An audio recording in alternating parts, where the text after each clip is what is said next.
All right, y'all. This is MC Till, everybody's hip hop and the Boom Bap Chat. So glad you could join us tonight.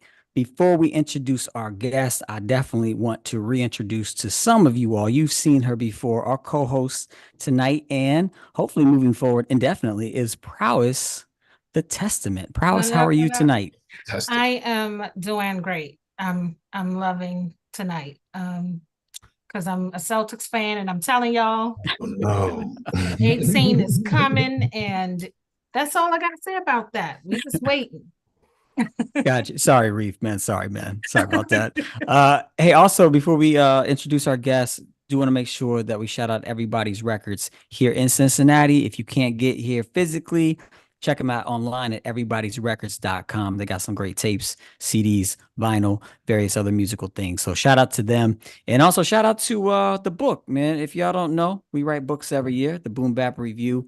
If you don't have your copy of our latest one, the Boom Bap Review Volume 5, you can get it at Amazon. Just search Boom Bap Review, and you can get all of our books there. So make sure you check that out if you don't have one. All right, tonight we're gonna get to know an MC and talk about his latest album, The MC, one of the greater MCs of the past couple decades, an MC who has an artistic eye, has been literally battle tested, and has recently released one of the best albums of the year. The album deals with a variety of issues and showcases its creator as the top tier lyricist as he is. Friends, please join me as we welcome to the Boom Bap Chat, the one and only Reef the Lost Cauze. Thank you, thank you. What an intro, man. That was good, man. That was awesome. Thank you. Steamed. Hey, man, welcome to the show, man. Glad you're here. Absolutely. Yeah, it's a Yeah. pleasure. It's a pleasure. Yeah, yeah. Man, I definitely want to jump into this album because it is a really, really good album, The Triumphant. But before we do that, for any hip hop fans living under a rock for the last 2 decades, and they're coming out and they're like, who's Reef the Lost Cauze? I'd love to just kind of chat a little bit about your Mhm. hip hop story. In the context of like a book, like you're writing a biography or whatever. Sure. What are some of the chapters that would be in that book? Like starting out with like Mhm. your when you first discovered you love hip hop music. What would Yeah. that chapter look like? I mean, that chapter is pretty simple. I mean, I'm a child of the 80s, you know what I mean? And like Yeah. I came up right as it was like just blossoming and blooming. And I had family members that were in the culture. I always credit my Uncle Vincent. He was a little bit older, like probably about like 15 years. He was my grandmother's last, so he was like the baby. But I remember vividly, like his room at my grandmother's house was always, they'd be watching, all the hip hop videos, all the hip hop flicks, Scarface. I remember Scarface was always on, you know what I mean? And like Yeah. they'd be rhyming, breakdancing. I was just immersed in it from the time I can remember. And I tried it all, and I couldn't dance for shit. So breaking was out. I can't draw stick figures, so graph is out. Uh, I've got the clumsiest hands in the world, so no DJing. But what I could do, I could rhyme. I could Mm, rhyme Mhm. from the door, from the door. It was just like it came very natural. And that was because I think a lot of times we forget that the whole culture exists, and um a lot of rappers come from an era where they were a part of b-boy crews and a part of DJ yeah. crews. They did graph and all those things. So I think it's important to know that not everybody just started off doing just straight rhyming. So Yeah. I had to find the thing that really spoke to me and really inspired me, and that was the spoken word aspect of it, the writing aspect of it, the delivery, the performance, the holding of the mic. I just thought MCs were just like gods, man. Like Big Daddy Mm, Kane, you couldn't tell me he didn't like fall from the sky. You know what I mean? Like that guy was just like so magnetic. So yeah, I mean that would be the first chapter. And then as you get into the preteen, teen years, that's when you're ciphering and you're starting to make demos and yeah. starting to, you know what I mean? Yeah. Make a name for yourself. I wasn't I wasn't an athlete, I wasn't the flyest dress, but through hip hop music, I made so many different connections and had respect through that. And it taught me that also could you know, alleviate some of the stresses of you know, the our confidence, you know what I mean? Yeah. Our confidence, man, like having that shell around you where you just feel like you can't, you know, break through. And I was able to use the that as almost like a calling card or a greeting card, like, yo, this is who I am right off the bat, you know. So that those years were the most formative. I credit my cousin my cousin Salim. You know, we would sit in their basement for hours freestyling to the latest, you know, raucous 12-inch B-side, you know, that type Yeah. of shit, man. Yeah. Those were the days I remember vividly the best. So And yeah, so those are the first chapters right there. Yeah. yeah, and as I was reading up about some of your history, it Mm, sounds like getting into the battle scene would definitely be another chapter in your sure. life. Would you agree? I would agree. And I would, you Yeah. know, I have to be very clear about that. That was strategic. That was a way Mm, of getting my name out, man. Like I loved it, but like I knew guys that like, you know, I mean, you see what it is now. Dudes start pulling out like PowerPoints and like, you know what I'm saying? Like they've taken it to somewhere like we used to just stand in front of them like, yo, your sneakers suck. Like, you know what I mean? Like these guys yeah. are like where it's at now. Like I would have never, ever, ever gotten to that level of battler. I enjoyed it and it was a part of the culture. It was what we did. We battled. And that definitely was you know, I tried to get in and get out as quick as possible just because I just never wanted that tag, man. You know, like, and Yeah. there's no disrespect to the MCs we happen to know as battlers, right? That's no disrespect. I always was focused on making music. So I would go to these battles, I would win, you know, not all of them, but a lot of them. I'd Yeah. win. At the end of that battle, I'd also have a CD of music, you know. So that was my Yeah. like, you know, another, it was all like I saw like where I could get in and be useful and be successful. And I tried to follow those pathways. So the battling part was it was a lot of fun, man. And I saw a lot of guys that are still doing it to this day. You know, we came up together, and we have that bond forever, man. So yeah, those days were great as well. You know. Yeah, and you definitely, I mean, I know some MCs, some battle MCs get pigeonholed into Yeah, that. Yes. And like you know how to make a good album. So like yeah, man. you did not, you did not That's get pigeonholed into that that. was where I really wanted to. And like I said, like I kind of wait a minute, was that last was Scribble? You're in Cincinnati. Was Scribble Jam in Cincinnati? It was in Cincinnati, yeah. Yo, the last battle I was ever in was at Scribble Jam, like Oh, oh really? 06. Yeah, Oh, so six. Cincinnati, yeah, I might have been. I don't think I saw the MC battle Oh, though. I think I yeah. might have been a Scribble Jam 06. Wow. That's a No Can Do's Scribble Jam. It That's was the either so it was either 06 or 07. The judges were Pumpkinhead, Mike King, Kevin Beecham from Rhymesters. I think maybe Ali performed. I can't remember everyone with, but you know, it was all the typical usual yeah, suspects. yeah. You know what I mean? I And re I felt I was robbed a little bit, and I just was kind of like, you know what, man? At this point, like you know, like let's yeah. kind of like step away from this. But there was a good, you know, 3 4 years where I was in it heavy, and I like Yeah. Yeah. really learned a lot. And like I said, a lot of those guys, Iron Solomon, he lives in Philly now. He's, you know, we just had lunch the other day. You know what I mean? And we met at, you know, the battling circuit. So you know, these are lifelong friendships. So you know, Yeah. Yeah. Yeah. Icon the Mike King actually went to Howard here. So yes, he very, yes. very in DC and is Mm-hmm. very, very much in our battle culture here. Yes, yes, yes. That brother was always, you know, me and him, like we at one point like really did not like each other. We hated Yeah. each other. But since then, you know, man, and we laugh about it now as grown men. You know what I mean? Yeah, Yeah. Like, you know, absolutely. he's someone that I really look to. He's doing amazing things Yes. in the computer space. Like, you know, he's an inspiration. So shout out to that brother. But yeah, Mike Yeah, King's another definitely. guy. Shout out to You Mike know, King. there's so many guys like that are, you know, that I met through that world that I'm happy that we got to do that, you know? Yeah, Yeah. yeah, that's super dope. So that's a dope chapter, the battle scene chapter. Yeah, man. Um, sounds like your next chapter would be more about albums, Yes, and sir. and meeting, being in Juju Mhm. Mob and Mhm. Army of Pharaohs Yeah, man. and like that. Where do you feel like, you have a lot of albums out. Hmm. Was Yeah. there, maybe it was the first one, or Mhm. maybe it was the second or third one. Was there an album where you just really felt like, yeah, I know how to craft a good album. This one. I know the other ones were dope, but this is the one that I feel like Yeah. I'm here. This is a great album. Did you have an experience like that with any of the albums, or maybe all of them? You know, man, and I know it's gonna, and I promise you that like I am completely genuine when I say this. I know it's like the cheesy thing to say, but I never felt that way until this one.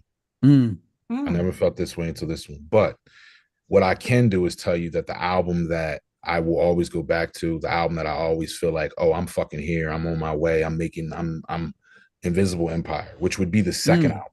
yeah. It is I was 19, 20 years old. I was like fully like street rat, like living in like squalor, just, just 40 ounces and pizza for dinner, mm. just like that, like straight, you know, the shit that like it couldn't be more like if the most hip hop dude ever created a like created a movie about being the most hip hop dude ever, it would exceed that. We were just Yeah. living like we thought we were in Wu-Tang, I guess. I don't know. We thought we were, slumlords, but that album, man, like I was so hungry, dude. If I listen to it now, it's like we didn't even get it mastered. There's so many mistakes. There's so many. I didn't know anything about like bars yet, as far as like this, you do 16 bars and a hook. Some of those joints, it's like the one verse is like 32 bars, the next is like 17. It's I madness, love but that. That's the it's yeah, my that's favorite. It's my Yeah. baby. That will always, always be my baby. Like that record, man. Like, and that's the thing that got it going. That's the one that got it going. That's Yeah. where after that, you have guys like Mhm. Benny Pass, Kamachi, R.A. the Rugged Man, C. Ray's Walls, the Yeah. underground guys, Atmosphere, these all people. That's when it's like, oh, yo, come over here, come Yeah. talk to us, come do shows with us, come tour with us, come do records with us. That's when it was like, oh, I'm in the underground for real now. You know what I Yeah. mean? Yeah. So, yeah. Yeah. So Invisible Empire, if anyone watching or listening hasn't heard it, it's on streaming, and it's fucking like an hour and a half of just like a 20-year-old kid like who should probably be at therapy and on medication. That's dope. Before we turn to the new album, Mhm. Prowess, anything else you wanted to ask about, I was going to ask, I know Yeah. that right after that you went on Eastern Conference Records, and that Mhm. had its heyday when it's so Mhm. many guest Yes. appearances on Feast or Famine. Yes. And how was that experience like transitioning? Do you now kind of talk about you being Mhm. super young and now you got Mhm. some experience under your belt Yeah. and a little bit of a platform, Mhm. Chief Kamachi's on Right. there, Sean Right. Price, Yeah. yeah. Yes. So yeah, I mean, yeah, I mean, Kamachi's the reason for all of that. He had to Mm, deal with Eastern Conference Good Hands. Eastern Conference was in New York. Good Hands was like, they're Philly like little brothers, I guess you could say. And they had a distribution deal through Eastern Conference. They signed Kamachi. He did his solo record, and then he did an album called Chief Kamachi and the Juju Mob, which I was featured on prominently, and that led to me getting a solo deal for Feast of Famine. And then that record, that is by far my most successful record as far as reviews, as far as streams, as far as sales, as far as what people know me for because of certain songs on there. mm, And that record, I think, was like, I love it, but it's the antithesis of what I just described in the other record. It was so much more like polished, clean, mm. you know what I mean? But I tell you what, if Invisible Empire kind of kicked the door in, Feast of Famine like cemented it. You know what I'm saying? Like, Yeah. some of those songs to this day, like, are played on, Monday Night Football, things like that. You know what I mean? Like, Oh, wow. um, that album, like, it did the most. It did the most, Mm, and it set me up nicely to continue and have an actual career as far as touring, as far as connections go. So yeah. I shout out to Eastern Conference, shout out to Good Hands. Both great guys. I just, again, this is Philly. It's small. Eon has lived back in Philly for a while, Mr. Eon. So I just saw him not too long ago, and I have nothing but love with those guys. They've been nothing but straight up, and so yeah, that was a great experience as well. That's in the middle of the book. You know what I mean? Yeah. Yeah. I Yeah. think it's not that album. I think it's the next one, but I feel like I first learned of terminology from one of your projects, Mm, maybe Wow, the next one. wow, that's awesome. Look at Yeah. yeah. that. Yeah, see, you Yeah. wouldn't expect that. See, that's what I love about hip hop, man. It's like I do that all the time. Like I'll hear somebody that, you know, I feel like I should have heard of, right? And then you Yeah. hear it on somebody else's record, and it's like it's that's why you always have to listen and never stop listening, because you never know And like, you know, I'm sure you know now, Terminati's got like 70,000 Yeah. albums. You know what I'm saying? Like that He's dude got a puts out lot. an album Amazing. every week, man. Like Yeah, he's the Good insane. Dad Gang, the whole thing. Like Reese Yo, is yeah, branded shout out out. to Yeah, Good Dad Gang, yeah, man. That's you know, I love all his music, but the Good Dad Gang is his greatest contribution to the culture to me because that's just yeah. a beautiful movement. I have some gear of my own from him, but yeah, Terminology is on a vicious cycle. Yes, he is, and he Yeah. bodied that shit. Yeah, That's dope to introduce. I mean, you know, while he was yeah, coming. yeah. I Yeah, just like I said, I love that. I love that. You know, Mm. that's what it's all about. Is if you don't know me, maybe you hear me on this record, and then we go back, and you know what I mean? Yeah. yeah, Mm-hmm. yeah. Dope. Um, so yeah, that's a dope chapter in the book as well. You mentioned this new album as being Mhm. like that when I asked you about like, yeah, was there one album you're like, yeah, this I know how to I craft an know, album. I know, and it's like I know how fake it sounds, man. You know Nah, what I mean? Like hey, it's I promise you, that's the way I feel, hey, though. it's You all know. good. I'm just curious to know were there, Hmm. you know, for this chapter in your life, were there some changes in your life that set up this album to make you feel like, yeah, this is the one? Um, Getting old, brother, and Yeah. taking my time. Yeah. I everything before had to be, this is it. We're gonna do one or two takes.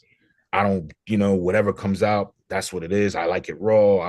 You know, that's my whole steez. Is I'm not sitting in the studio. I mean, you know, truth be told, and everyone who works with me can assess with this. I actually hate the studio.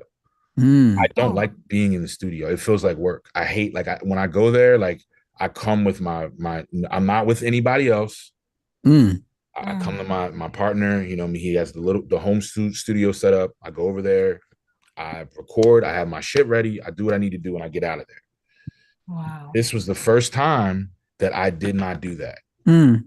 And I saw the results of that. And I saw the result of reworking a song 6, 7 times. Like, this isn't it. This isn't it. This isn't it. But I don't want to let this go. Whereas before, I'd be like, well, clearly this doesn't work. I'm scrapping it. And so much of the album is stuff that had I not revisited, had I not kept trying, had I not, I listened to that voice in my head and in my heart that was like, you can do better than this.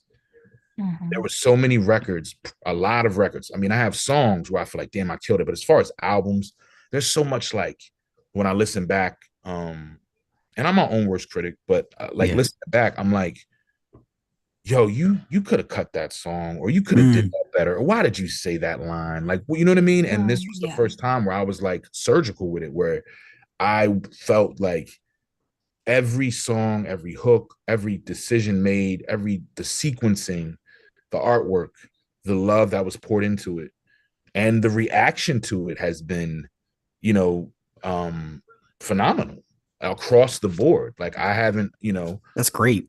yes, man, and I Wow. feel like that's the result of putting in a lot of work. And I feel like I couldn't get to that point in my life until I got older, until I really appreciated the fact that I was, you know, 20 something years in and still able to have people check for me and really wanting to deliver something that, you know, I felt was the best that I could do.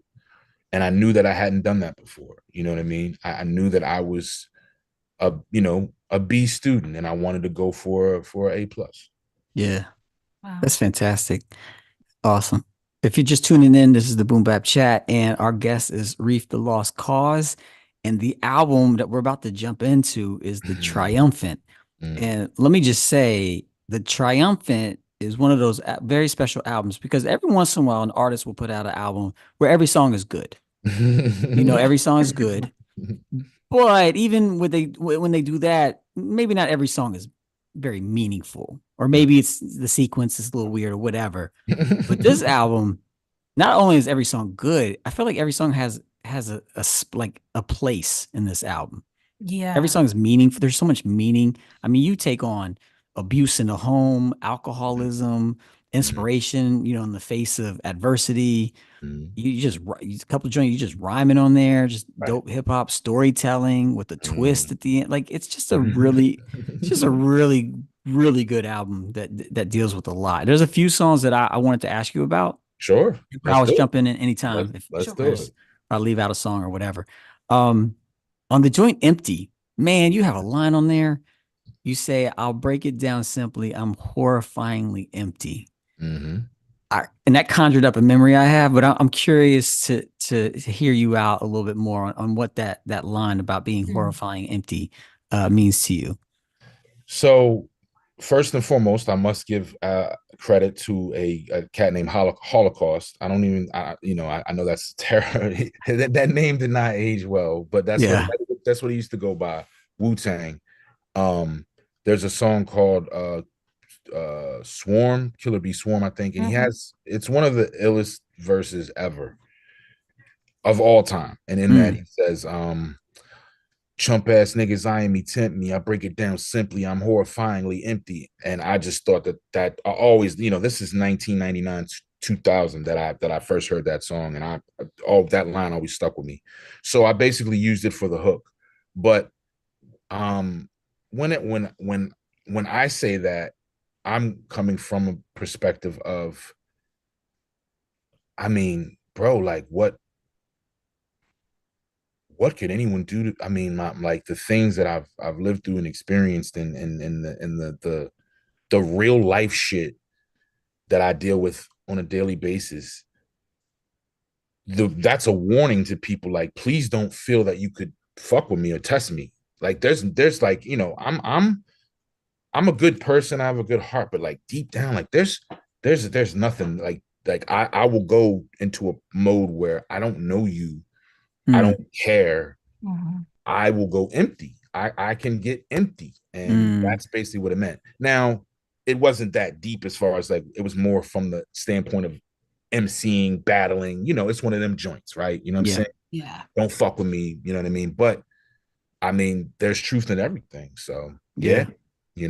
Now, what did it feel? You said it conjured up a memory for you? Yeah, I remember I was at a school, worked at this public school, middle school, like elementary, middle school. And I remember this conversation among people that they were just like, how can a kid, like just fight and, take another kid's life? And, they were just kind of, and I just remember this a mentor of mine back in the day was like, how it can happen is when a human being on this earth, doesn't have anything to live for, is Yeah.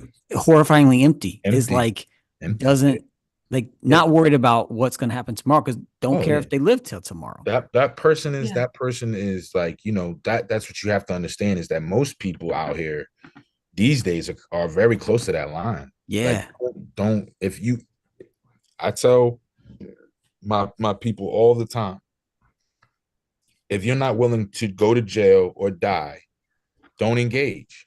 Because really at this point in society, especially where I'm at, people ain't like a fist fight. Like, okay, maybe they fist fight today, but somebody's coming back blasting, man. Yeah, man. Or somebody's gonna get stabbed or something. You know what I mean? Somebody's house is gonna get doors gonna get kicked in. You know what I mean? Like, yeah, you really have to understand that people out here are horrifyingly empty, man. empty. You know what Yeah, I mean? Very much so. Yeah. yeah, But I meant yeah, it more like I'm a real badass rapper. You know what I mean? Like, yeah, yeah, I like where you went with it, but I was just like, yeah, I'm empty, I'm yeah, crazy, But yeah. so. Yeah. So, Prowess, were you about to say something?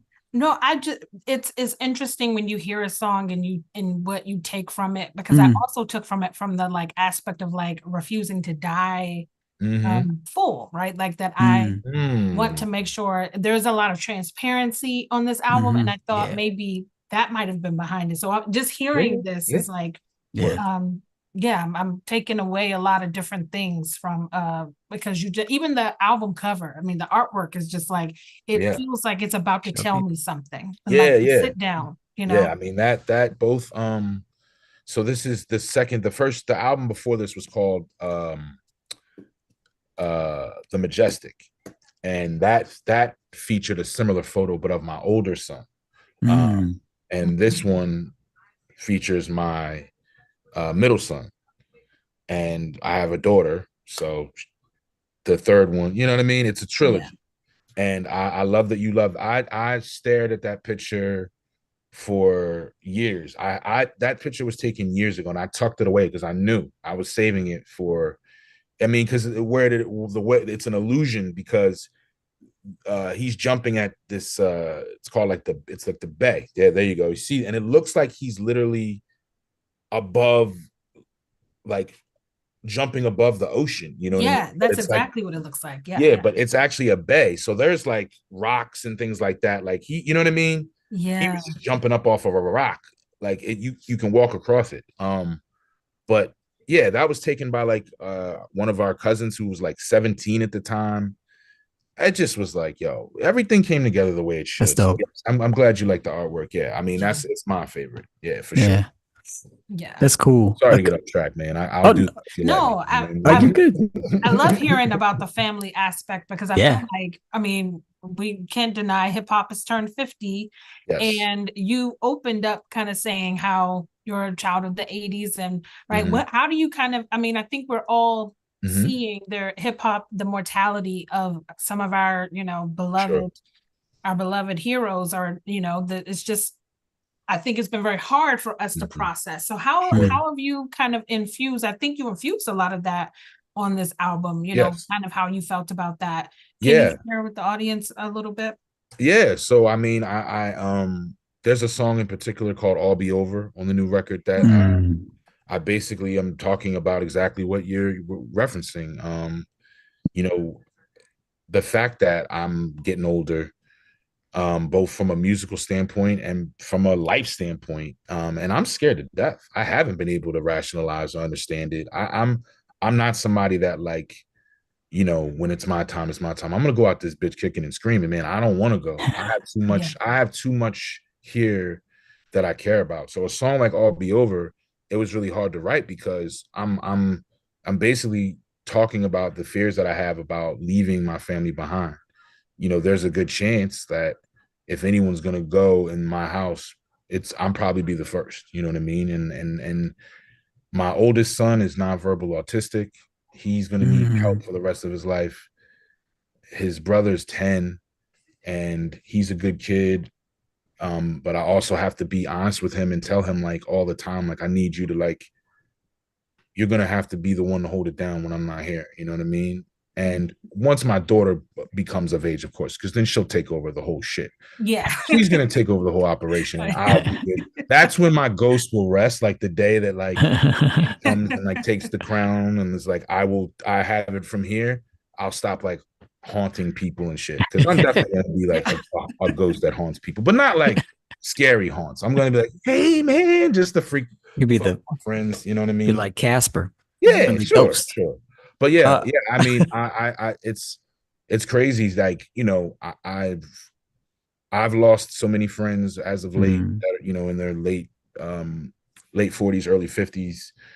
Obviously, we've lost a lot of legends over the last couple of years. And it's just crazy to see where that, I don't know how old you are, but me, I'm in that group now, man. I'm in that range, like, where it's like I have to start thinking about that next chapter in the book, brother. You know what I mean? To bring it back to the theme of things, and that Yeah. that chapter to me is the most scary. You know what I mean? Mm. I Yeah. don't give a fuck what people say, man. Like, you know, 70, 80. I think I don't know if I can do like 90, 99, like just fucking like, dementia out, hitting people with my cane. I don't know if I want to put my people through that. And like, I think I'd be good with like 80, 85, bro. Like, that's a good life. Once you Yeah. start going into that run, because we've all, I had my grandparents and you see it with people. Like, I think I want to live long, but I don't want to live too long. And I want Mm. to live to a point where when I leave, I know everybody's okay and everything's good. And I know that's not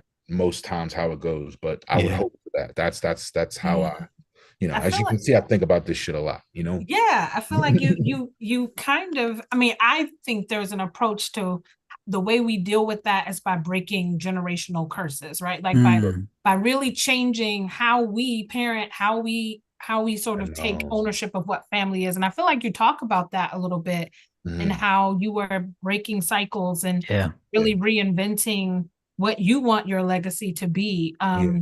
There's a song, is it Fences. Fences? Yeah. Fences. Yeah. Yeah. Yeah. Yeah. Yeah. Fences. it was interesting because Fences started out as just a, you know, you hurt me as a kid, you know, and I don't forgive you, and how could you do that? It was two verses of that. But then about halfway through writing the second verse, I realized that a lot of the things that I was saying to my stepfather, a lot of the things I was accusing him of, a lot of things that I felt that he did, I could be, it could be pointed back at me from my own family, that I'm doing the same things now. And it's been a struggle. It's going to be a struggle forever. It's going to be a struggle forever. You know, it is. It's just, you grow up where the answer to everything was to yell. There was always resentment. There was always tension. There was always drama. There was always, you know, explosiveness. And you grow up like that. And, you know, it becomes who you are a little bit. Like I'm every bit of my parents, every bit. And as much as I fucking hate that, as much as I've become my own man and done everything I possibly can to, like, you know, I am guilty of some of those same behaviors sometimes. Not as extreme as my stepfather, I'll say, you know, not as extreme for sure. But there have been instances where I've definitely, like, you know, I can be terrible, bro. I can be fucking terrible. I can be awful. I can be hurtful. I can be cruel. I don't want to be, and I'm you know, I'm trying to figure out how to change that, you know, and maybe I'm not figuring it out hard enough, you know, and I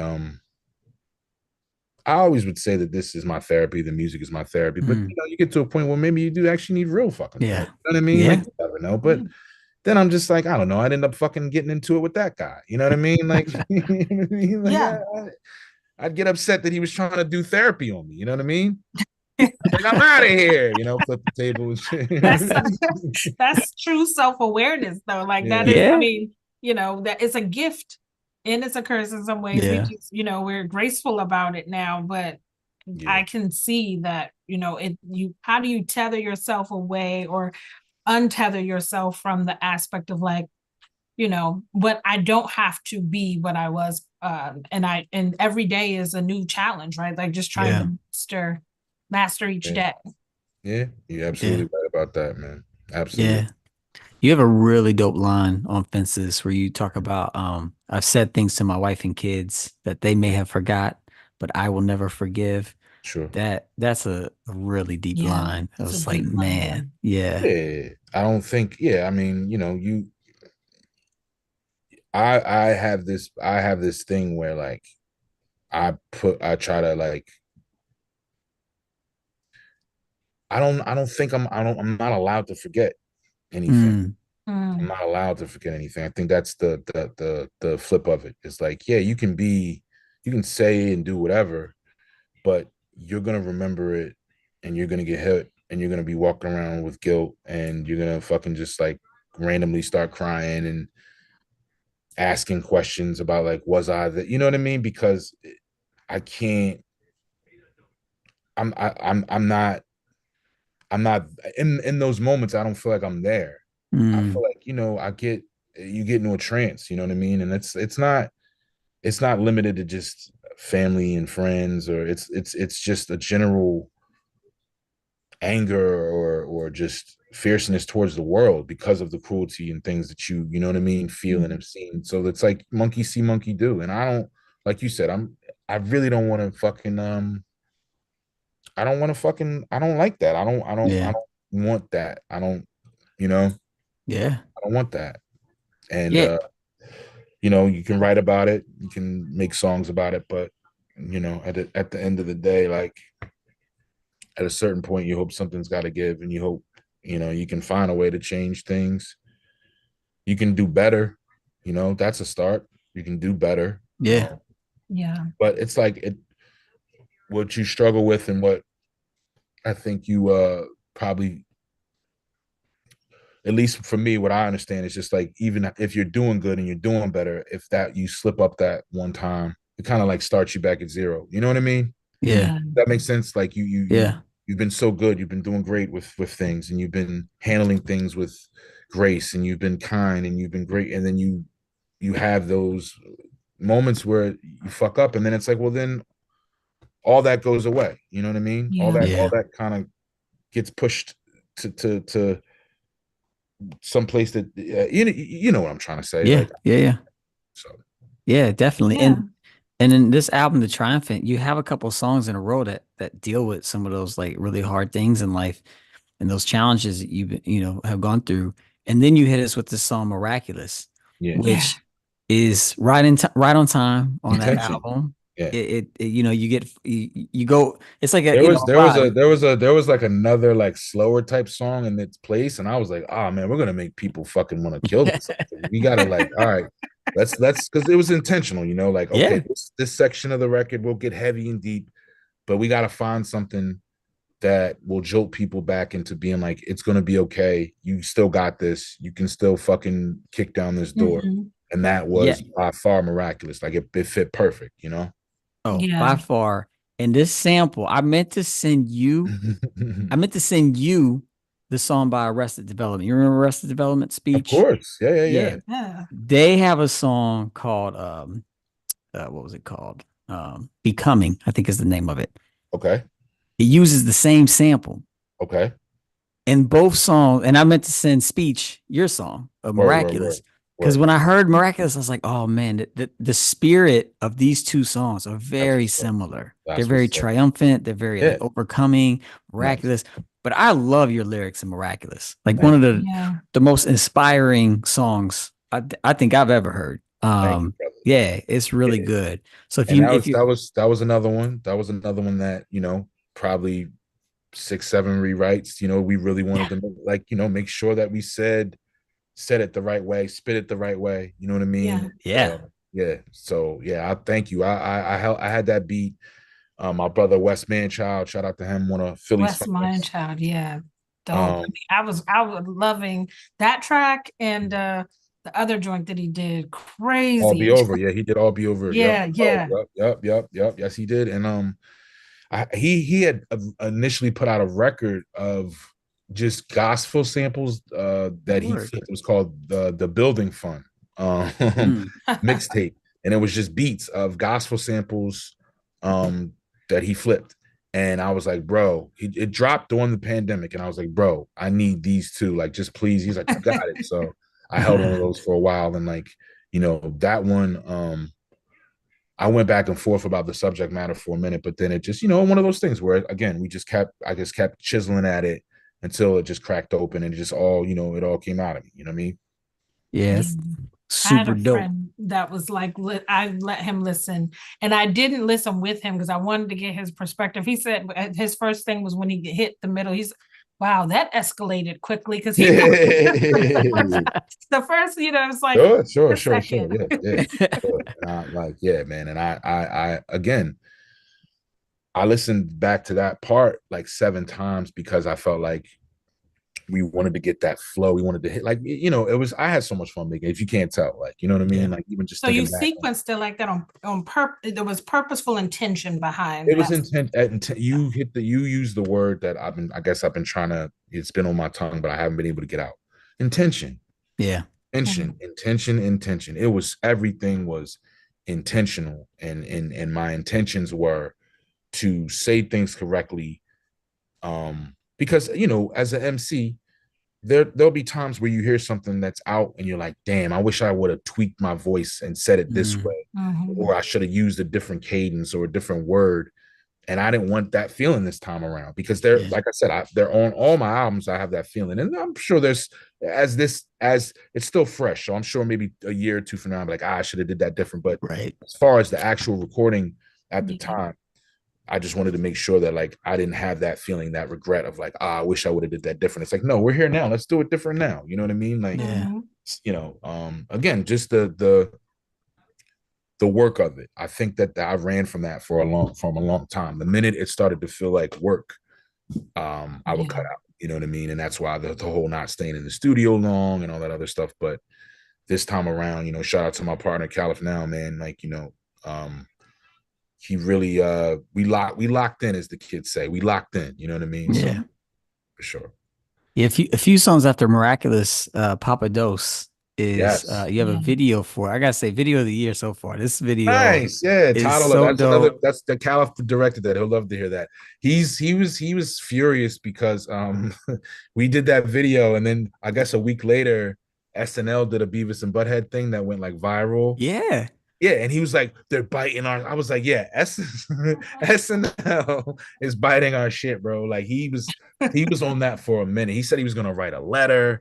I, Oh man, I love that guy. oh, I thought he would be pleased He, because he was he was angry that like this was going viral, but ours was. He's like, they stole our idea. I was like, we stole their idea. The idea was Beavis and Butthead. You know what I mean? What the fuck are you talking I about? think you could probably ride the SNL wave and Again, attach the two things. Yeah. yeah. But no, Because that's I didn't great. know I didn't know which came first because I just We did, wasn't. bro. We Yeah. did. We revived Beavis and Butthead. Not Saturday Night Live. So that's Saturday Night Live. Watched that video and then wrote that sketch. We did that, bro. Yes. Yeah. But yeah, no, That's- that was listen, man, you know, I'm a staunch advocate of psychedelics. I think microdosing, macro dosing, whatever the fuck, you know what I mean? Whatever floats your boat. I think you know, we promote. I can go into a fucking liquor store right now and buy 70 bottles of vodka. No one's gonna fucking bat an eye. They're gonna think I got a bachelor party or something, right? Yeah. Right. So that shit's gonna cause way more harm than if I'm at the crib and I as I say, pop a dose, smoke out and vibe, and it opens up a part of you that allows you to, you know, say what's on your heart more easily, you know, more concisely. It allows you to reflect. It resets your brain a little bit, and it's also fun. You know what I'm saying? So I wanted to make a song that was celebrating something that again was a real and a part of my life that has helped me immensely, the same way that I feel weed has helped me. Just kind of like, again, we were talking about that, you know, the anger and the different, you know, that certain shit I think is necessary for certain people, you know? Yeah. And listen, I don't knock what anybody does, you know, as long as you're getting your shit done, you know what I mean? And taking care of your responsibilities, you could fucking do whatever it is you want. You ain't hurting nobody. Right. Yeah. That's important. But for me, I know there are certain things that I definitely will always stay away from, that I have no desire to try, be around people who are doing, you know what I'm saying? Just not my bag. Sure. But yeah, but some shrooms, I'll do some shrooms with you, you know?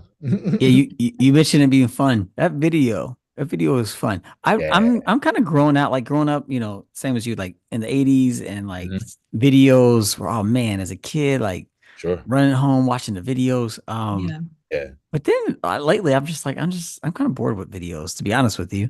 Listen, but this video, I was like, oh hey, I'm not bored with this video. This is interesting. We were bored with our own shit, because it was like the last couple of joints were like just like me like in the street looking tough, like, you know. And Umar's Revenge. Umar's Revenge, but I like that. I love that video. Yeah, it was like, you know, but it was like, all right, like, you know, what next, man? Like, there was a video, the alcohol video, where it's me like being an alcoholic, and it's like, all right, well, enough of me just fucking goofing around. Let's do something unique and cool. And Caliph, when I said, yo, we should do like a Beavis and Butthead type thing, you know, I saw the light bulb go off in his head, and he just off to the races. I did not think he was gonna do all that.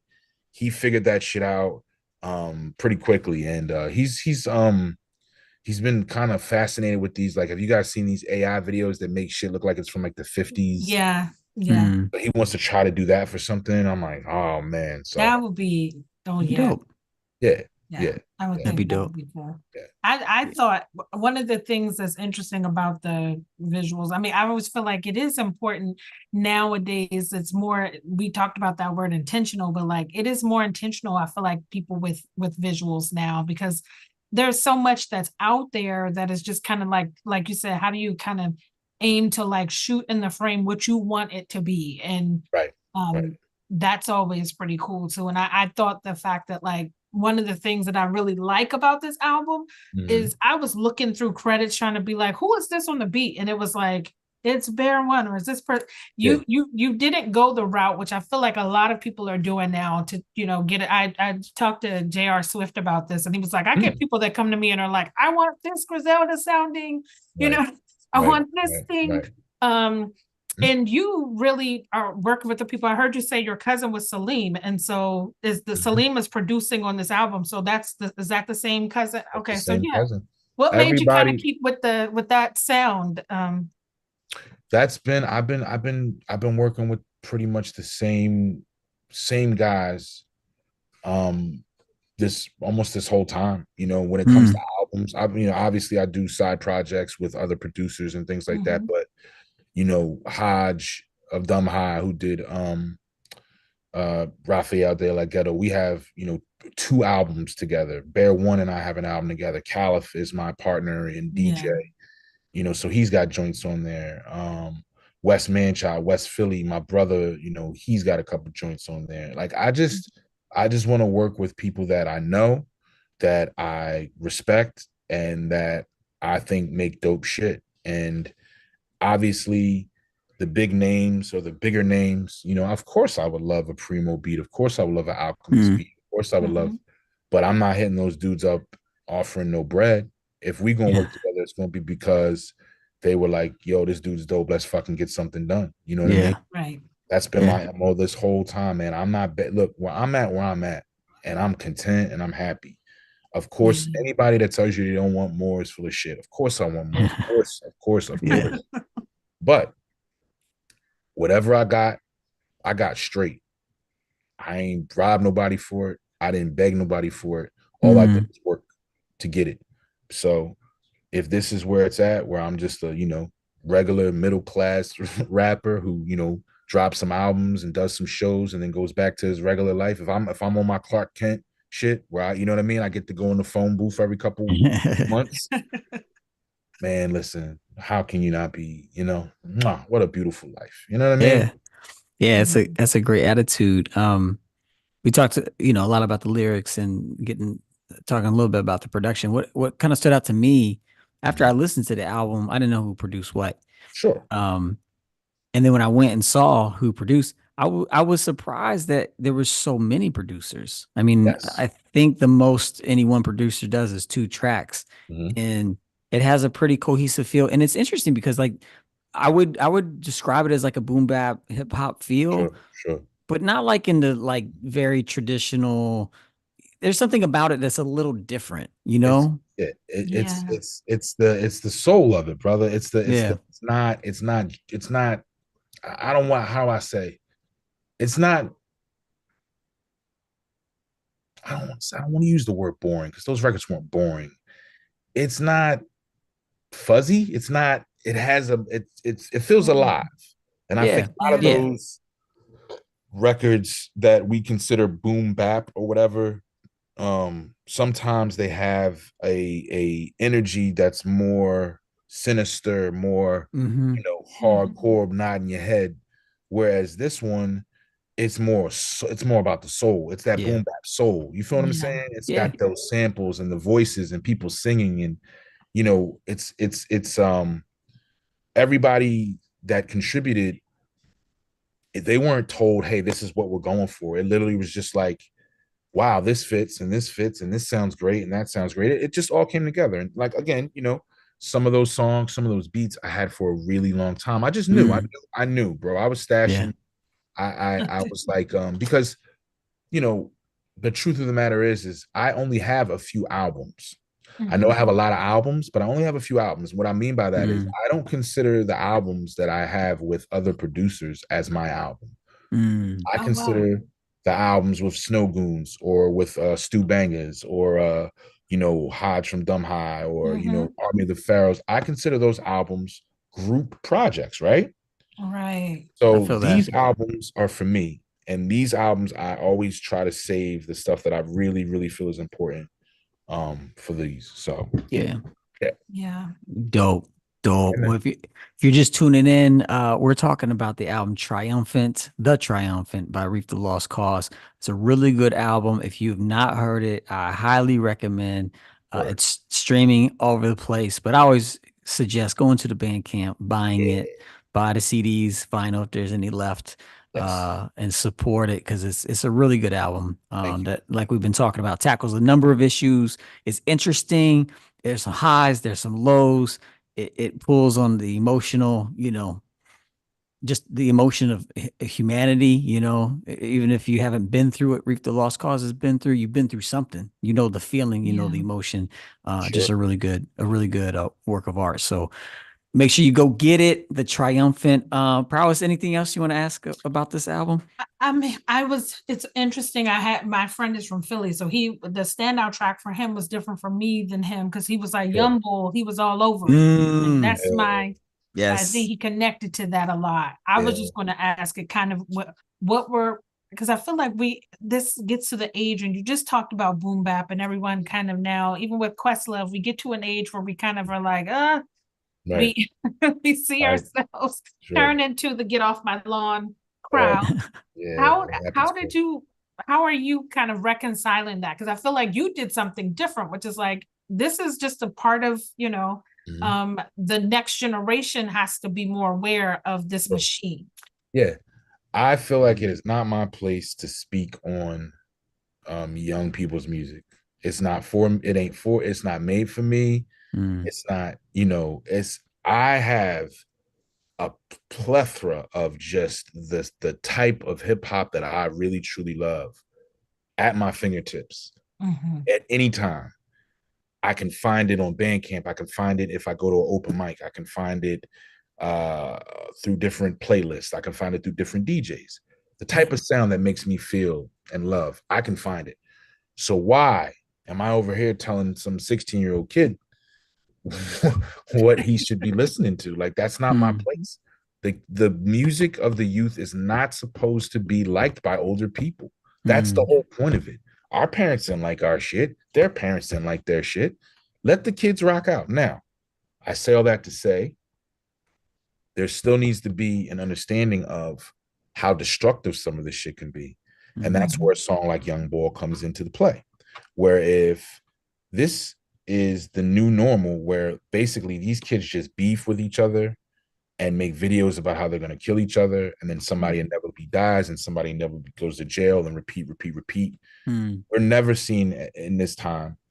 I think that the J. Cole said something about, like, I never heard a little buddy, like he makes reference about how there's these artists that you see on Complex or something every day, little something something, young something something. Yeah. So LF emo 40, these names, you know what I'm saying? Like, but every day one of these kids you're seeing gets gunned down, and it's like, at what point are we is it not hip hop anymore? What when we're dealing with mm. just kids dying daily, but it's masked as like hip hop beef. It's not hip hop beef. It's street shit. And the elders and the people behind these kids, Yeah. I don't understand how you sleep at night not trying to like steer them in a different direction. So that was Yeah. my attempt to not preach, Mm. to not, not you need to do this, but it was my attempt to be like, look at this scenario. Yeah. Look at this, how it just keeps happening. And I'm tell you how it happens. People get jealous. Um, People get put pressure on them to respond to the jealousy. And then these kids are failed by their labels, by their managers, by their handlers, by the older people around them that encourage them to feed into this shit. So my prayer is that the youth continue to make their music, continue to do their dances and create their fashion, be young, be free.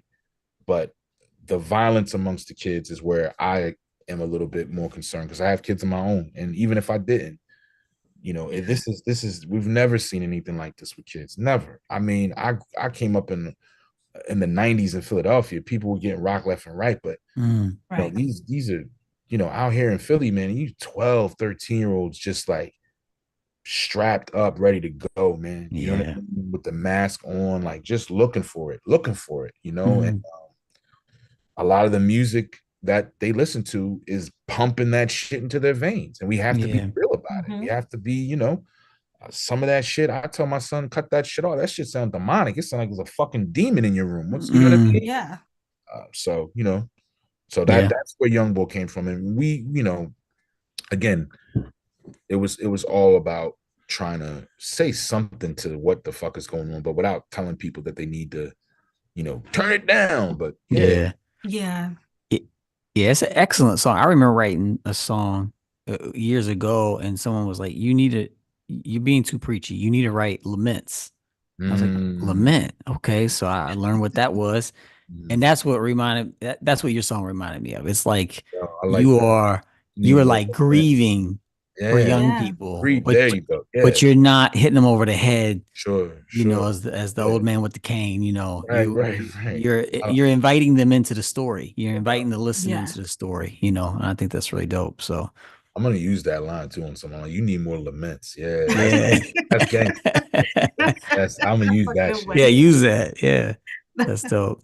And I gotta say, Umar's Revenge, that beat on that joint, oh man, I love it. It's so grimy. Yeah, Yeah. shout out to B League. That's that's, believe it or not, those brothers are from Oakland, man. They came with that dirty Oh East yeah, Coast, that's like wild. It's all in the bass, man. Yeah, the It's bass. dope. Yeah. So putting a nice little bow on this chapter, I want to read what shout out to Nate Cope, who's following on YouTube right now. He likes the album. He says the Triumphant is easily the album of the year for me. Everything is dope. The beats, the lyrics, the features, the storytelling, it's so damn good. I'm glad I got the vinyl at the release party. So shout out to Nate Cope. Said it well there. Yo, thank you, man. I appreciate you, brother. Yeah, that's what's up. That's what's up. Right on. Well, listen, man, before we get out of here, we always celebrate some albums that inspire you. Yeah. But before we forget, is there anything else you have coming up that you want to tell people about, or is it strictly the Triumphant? Right? No. Yeah, let's because what was I gonna say? May 26th, I'm in Los Angeles with Killer Priest. Nice. I could be May Damn, man. Hold up. It's later this month. Yeah. It's May. I know, right? Killer Priest, man. Killer Priest is dope. Priest is my favorite. Priest is a just genius MC. Okay, here we go. So yeah, May 26th, I'm in LA with Killer Priest at the Virgil, Santa Monica Boulevard. You can get tickets at thevirgil.com. And then May 29th, I'm at the City Winery in Philadelphia with Styles P. Nice. And I have a project with my brothers from Army of the Pharaohs, Outer Space and King Size, called Murderers Row, produced by the Snow Goons. That album will be coming out at the end of the summer. We dropped the first single for it called Heat Wave about a month ago, 2 months ago, and we have another single dropping at the end of the month. So look out for that. Reef the Lost Cauze .bandcamp.com. At Lost Cauze on all platforms. I love you guys. Appreciate you. Oh yeah, we're gonna do the. My bad. I'm already out of here, bro. It's all good. Yeah, we'll do, and then we can do some more shout outs. All right. So we like to play a little game called One Word, and I'm gonna let my man Profound, who's usually here, he's a co-host on this show, but he is teaching or coaching his son's football team right now, and so he couldn't be here tonight. But he put down this little introduction, and it goes over the explanation. So we're gonna get into that right now. Okay, party people in the house. Let's get ready to rumble!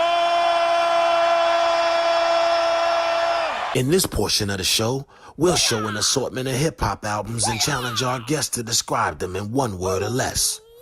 Do you accept the challenge? I accept. I like this as opposed to talking about that shit. Yeah. You accept the challenge, right? And I don't know how you express in words using less than one word, but I get where he was going. Shout out to Profound. All right, first album up is Things Fall Apart by The Roots. Revolutionary. Ooh, revolutionary. I like that one word. That's dope. Okay, next up we have Damn by Kendrick Lamar. Masterful. It's a good word. Man, is that your favorite Kendrick Lamar album? By far. Really? Yeah. I'm always intrigued by that. Yeah. People, I feel like I feel like motherfuckers will say to pimp a butterfly just to sound fucking smart and shit. You know what I'm saying? Like I don't be bad. Damn is the most easily digestible to me. I like Kendrick doing songs like Love. I like Kendrick doing songs like Be Humble. You know what I mean? It's such a good mix of like I always love albums that give me a little bit of everything. And I think Damn covered all bases. And I just like the backwards story aspect of it. Yeah.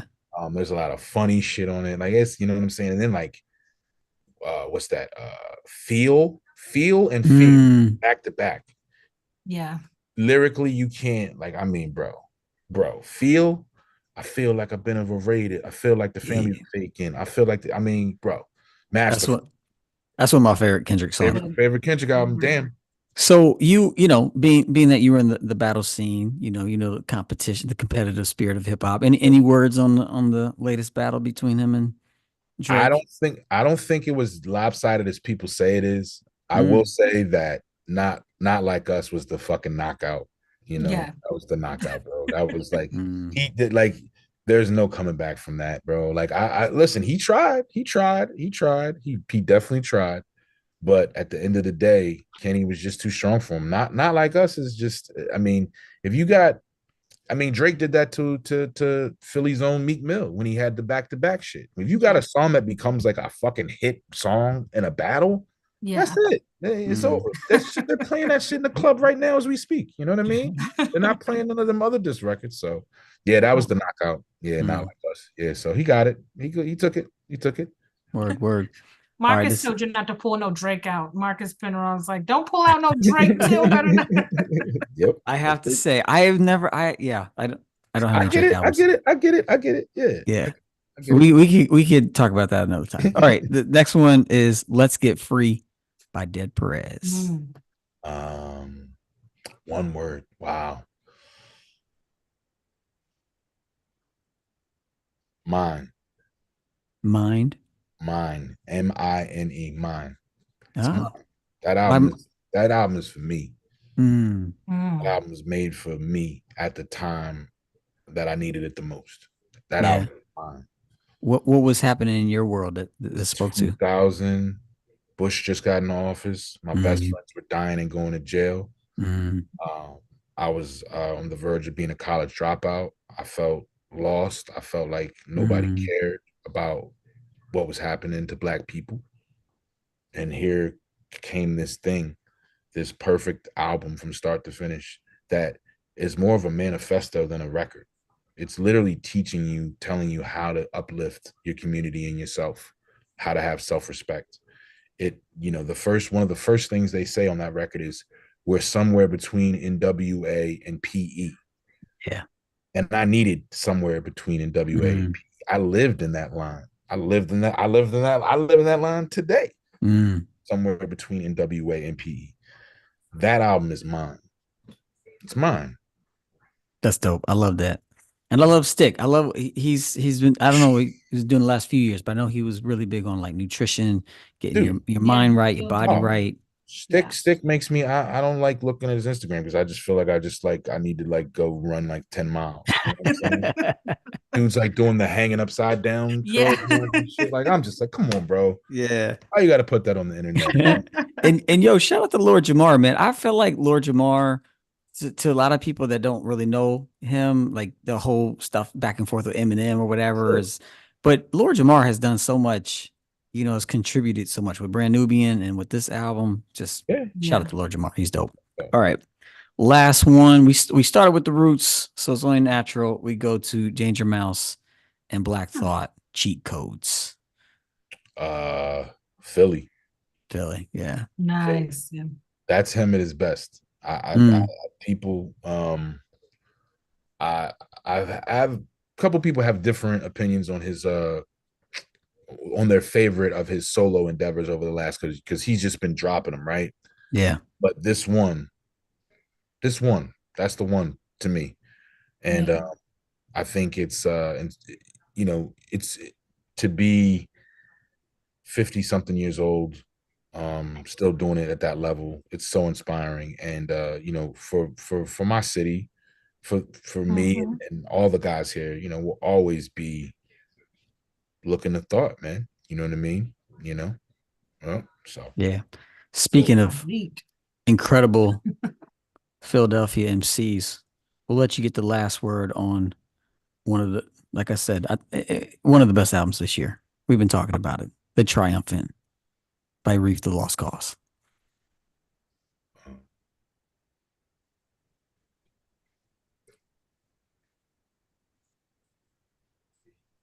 Triumph. The Triumphant is a triumph. Triumph. I'll say I love triumph, that. or I'll say healing. I'll say Healing. Healing. Yeah. I'll say healing. That's dope. That's dope. Well, can't wait for the third installment of the trilogy. Yeah. And can't wait for what that album cover is gonna look like. Oh yeah, I already got the picture. I'm Oh, telling dope. Can't wait to see it. Do you know when that one's coming? I'm not even know. I'm Not probably sure. When it's ready to come, man. When it's ready to come. That's Taking your that's how time. we're going to roll. Yep. So I appreciate y'all time so much. Thank you so much, man. Yeah, no doubt. So Really it's a hip hop show, so we always end with some shout outs. So I'll pass it to Prowess. You can give some shout outs. I'll give a few, and then we'll pass it to you for the last. Shout out to Marcus Penrod and Nate Cope for such great questions and joining us live for tonight. I think we're all looking forward to more Murderers Row. I can't wait to hear that. Shout out to Philly, because it's just has been a shaping part of my life. I feel like DC and Philly have been in conversation with each other for so long. But that's a beautiful place, and I love the relationship that our city had and the rivalry at times. But yeah, so shout out to Philly. Shout out to everybody who was watching and will watch. I think just, Reef is amazing, if y'all heard, but shout out to you, Reef, for just being open to joining us tonight and for being transparent with this album and for saying so much and giving us like 3 acts of a stage play, of a book that we could consume and different moments and really reflect on. So thank you for growing up, maturing the audience a little bit as as we age, we want to hear music that reflects where we are today. So thank you for that. Shout out to Joe November always. And yeah, just I think that's where I ended. Right on. Thank you, Prowess. A shout out to Tech and Steel. They from Smith and Wesson. They both released dope albums recently. Yeah. Tech with Stu Bangers and Steel with SK. Yeah. So we're gonna try to get all of them on the show. So I'm reaching out to all of them. Shout out to Torre, who was supposed to be here 2 weeks ago. We did get in touch with him. We're gonna be rescheduling him. So stay on the look for that. Definitely shout out to just Philly hip hop. I mean, I've been so inspired by so many Philadelphian artists over the years, including yourself. My man Iomos and Profound, Bo Brown, Joe November, of course, and Bo Brown. I think I said him twice. Big Stowe. And to you, Reef the Lost Cauze, man. Appreciate your dedication to detail in this album, The Triumphant, for sticking with it, and just for being a master of the craft. And really appreciate this album, The Triumphant, and really appreciate more than that, just you trying to be a better human, trying to be better, for your family and caring about that and putting it into action and into your music. It's inspiring, and appreciate that. And appreciate you coming here tonight and sharing more of your story with us. So thank you. And with that, we'll turn it over to you for the final shout outs of the night. No, I just want to shout y'all out. Thank you so much for your time. Thank you for the gracious questions. Thank you for the love on the record, and continue to do what y'all doing. The culture needs it. The culture respects it. And that's the only shout out I'm going to give. Shout out to everybody that watched tonight and to y'all. Respect. Right on. Thank you. And on that note, we say peace.